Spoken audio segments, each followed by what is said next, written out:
လာပါကျွန်တော်ကတော့စိန်ရည်ရဲ့ founder ကိုညာပါကျွန်တော်ဒီနေ့မြန်မာပြည်မှာပေါ့နော်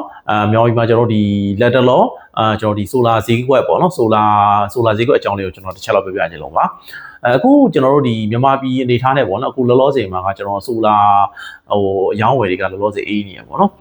်ကျွန်တော်အေးနေရဲ့အတွက်ကျွန်တော်တို့ပစ္စည်းဈေးတွေလည်းကျတယ်ပေါ့နော်ပစ္စည်းဈေးတွေလည်းကျတယ်ကျွန်တော်ဒီ grower 6k ဆိုလို့ရှိရင်ကျွန်တော်စပေါ်ခြင်းတော့ဆိုကျွန်တော်30 24သိန်း25သိန်းထိတော့ပေါက်ခဲ့တယ်အခုလောလောဆယ်မှာကျွန်တော်တို့ဒီ14သိန်းအောက်မှာကျွန်တော်တို့ဝယ်လို့ရတာပေါ့နော်အခုလက်ရှိဒါ official အလုံးနေကျွန်တော် Randy 2 year ပါပြီးသားအလုံးတွေကိုကျွန်တော်ဒီ14သိန်းအောက်မှာဝယ်လို့ရတယ်ထို့တူပဲကျွန်တော်တို့ဒီဟိုပါပေါ့နော်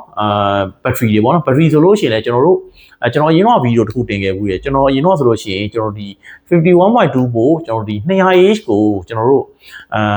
ကျွန်တော်တွက်ပြတာပေါ့နော်ရွှေဈေးကျွန်တော်တို့ဒီဟိုပါပေါ့ရွှေဈေး30ဝန်းကျင်လောက်မှာကျွန်တော်65သိန်းပေးဝယ်ခဲ့ရတယ်အခုလောဆယ်အခုရွှေဈေးနဲ့ဆိုလို့ရှိရင်ထားပါတော့အခုလက်ရှိလောလောဆယ်မှာကျွန်တော်ဒီ 320h ကိုကျွန်တော်ဒီ65သိန်းနဲ့80ကြားမှာပေါ့နော် Randy ရလည်း10နှစ်ပါသွားပြီကျွန်တော်တို့အရင်တော့ဝယ်တယ်ဆိုလို့ရှိရင်ကျွန်တော် battery တစ်လုံးကိုကျွန်တော်ဒီတစ်နှစ်ပဲပေးရ Randy ကိုအခုဆိုရင် Randy ရလည်းကျွန်တော်10နှစ်ပေးတယ် 5+5 တွေပေးတယ်ဈေးနှုန်းကြတော့လည်းကျွန်တော်65သိန်းနဲ့380မှာဝယ်လို့ရပါပြီဒါတွေက 320h တွေနီးပညာလေးလည်းပိုမြင့်လာတယ်ပိုပြီးတော့ Randy လေးလည်းပိုကောင်းတယ် service တွေလည်းပိုကောင်းလာတယ်အဲ့ဒါကိုကျွန်တော်ဝယ်လို့ရပြီပေါ့နော်ကျွန်တော်ဒီ solar တွေဆိုလဲထုံလေးလက်ကောင်းပဲကျွန်တော်တို့အရင်တော့ပေါ့နော် solar watt 400ရာကိုဟိုးရင်ခစ်ကအတော့မှကျွန်တော်3သိန်းခွဲလွန်ခဲ့တဲ့9နှစ်လောက်ကဟိုကျွန်တော်3သိန်းခွဲလောက်ပေးရတယ်အခုချိန်မှာကျွန်တော်က990ပေါ့နော်990 watt ဆိုလို့ရှိရင်လည်းကျွန်တော်တို့3သိန်းကျော်ပေါ့နော်3သိန်းကျော်3သိန်းပတ်ချာတယ်မှာကျွန်တော်တို့ဝယ်လို့ရနေပြီဒါတွေလည်းပစ္စည်းအစ်စ်တွေပဲ Randy ဆိုလို့ရှိရင်လည်းကျွန်တော်12နှစ်တွေပါပြီးတဲ့ official ပစ္စည်းတွေပေါ့နော်အဲ့လိုတွေဖြစ်လာပြီပေါ့နော်ဆိုတော့ကျွန်တော်တို့ကအခုချိန်မှာကကျွန်တော် solar ကတက်မယ်ဆိုလို့ရှိရင်ပေါ့နော်ကျွန်တော်တို့ဒီကျွန်တော်မိတ်ဆွေတွေနဲ့ဒါအတက်အသင့်ဆုံးအချိန်ဖြစ်နေပြီပေါ့နော်အခုချိန်မှာဘာလို့လဲဆိုတော့ကျွန်တော်ဝက်ပါလို့ဈေးကွက်ထဲမှာပစ္စည်းရပုံနေရယ်ပစ္စည်းများနေရယ်ပစ္စည်းများနေတော့ဈေးကျတဲ့အချိန်မှာကျွန်တော်တို့ကဟိုပါပေါ့နော်ဈေးကျတဲ့အချိန်မှာကျွန်တော်ကဒါ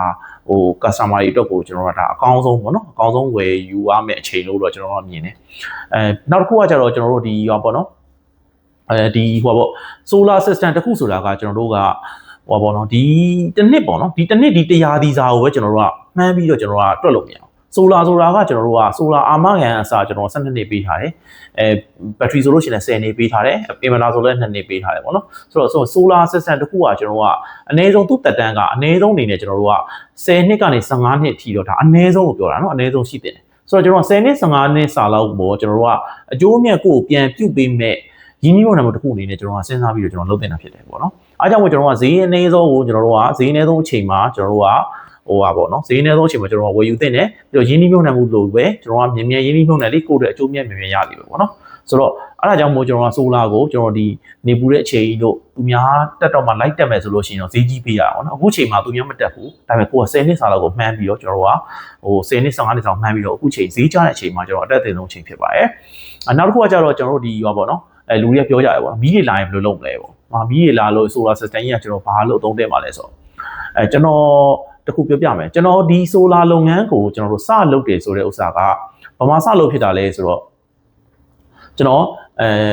်စင်ကူမှာပေါ့နော်စင်ကူမှာကျွန်တော်အရင်တော့ကြောင်းတက်ခဲ့တယ်ကြောင်းတက်ခဲ့တဲ့အချိန်မှာကြောင်းတက်ခဲ့တဲ့ဟိုပါပေါ့နော်ဒီ2012လောက်ကနေကျွန်တော်ကြောင်းစတက်တယ်အဲ့ဒီအချိန်မှာကျွန်တော်တို့ဒီစင်ကူမှာဆိုလို့ရှိရင် solar စနစ်တွေပေါ့နော် solar တွေပါဆိုကျွန်တော်နေရာတကာမတွေးနေရာတိုင်းလို့ဟို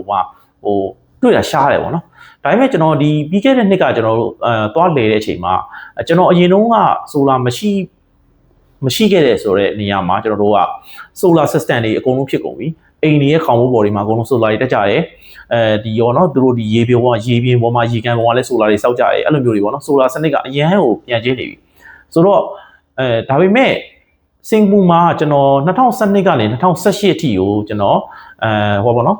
6နှစ်9နှစ်လောက်ကြောင်းတက်ခဲ့တဲ့အချိန်မှာကျွန်တော်ဘဝမှာတစ်ခါမှမီးပြတ်တယ်ဆိုတော့မကြုံခဲ့ဘူးဆိုတော့မီးပြတ်လုံးဝမပြတ်တဲ့နေရာတော့မှကျွန်တော်ဒီ solar system တွေစပြီးတော့တက်တယ်ဆိုတော့ကျွန်တော်အဲ့ချိန်မှာကျွန်တော်ဒီ solar system ဆိုတ